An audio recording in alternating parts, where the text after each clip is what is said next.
and address political grievances. In Las Anod town, Sul region, the fighting that broke out on the 6th of February continues and has led to increased humanitarian needs.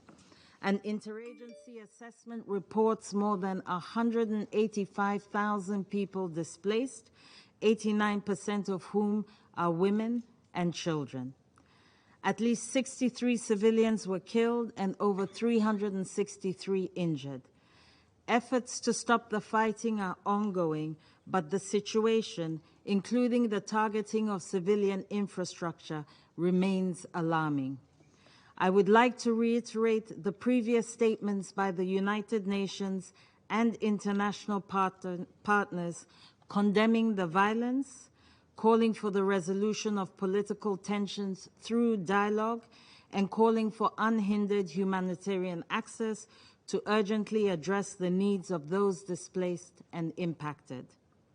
Madam President. However, with the violence in Las Anod, particularly the indiscriminate shelling of civilians, we call for an immediate de-escalation of violence, the protection of civilians, unimpeded humanitarian access, and for tensions to be resolved peacefully through dialogue. I give the floor to those council members who wish to make statements. I pass the floor to the representative of the United Kingdom. Thank you, President.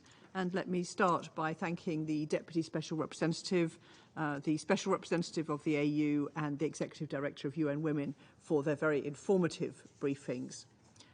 I'd like to make 3 points. First, the UK is deeply concerned about the developments in Las Anod. Alongside partners, we have supported ceasefire negotiations between the parties and issued statements calling for restraint on all sides, dialogue, the protection of civilians, and unfettered humanitarian access. And we encourage Council members to do likewise.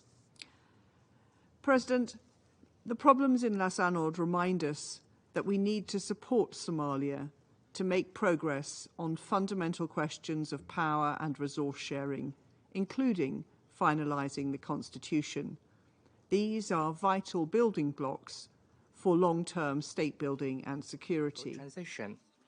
In Las Anod, the security forces of Somaliland continued to clash with local militias, causing major civilian casualties. We urge all parties to the conflict to cease fire immediately and ensure the security of the people. France is concerned by the violence which continues in Las Anod in the Sur province. It is urgent to initiate a de-escalation to protect civilians and to guarantee safe and unfettered humanitarian access. Only dialogue will make it possible to diffuse tensions here. Secondly, the international community must rally to provide assistance to the most vulnerable Somalian people. Madam President, ladies and gentlemen, in the northern Somalia region, we remain appalled by and condemn the aggression against the people of Las Anod, which have caused immeasurable human suffering, loss of life, and large civilian displacement. President Hassan Sheikh Mohamud has called to put an immediate end to the hostilities and to negotiate a lasting ceasefire. Federal government of Somalia stands ready to create the condition for the start of an inclusive Somali-owned national dialogue to resolve the conflict and thus creating the foundation for peace, stability throughout the country. Federal government of Somalia, its duty, underlines its duty to protect the Somali population and the responsibility to continue to provide substantial ongoing humanitarian support to those affected by the conflict in Las Anod, in particular to the women and children. We call our international partners to assist and immediately providing for safe, rapid, and unimpeded humanitarian access and make enabling humanitarian aid to be delivered to Las Anod and Sol region population. Excellencies, ladies and gentlemen, what's happening in Las Anod today is a crime against humanity and is against the value of the Somali people. In that regard, there can be no impunity of such crimes of indiscriminate attack on civilians and civilian infrastructures.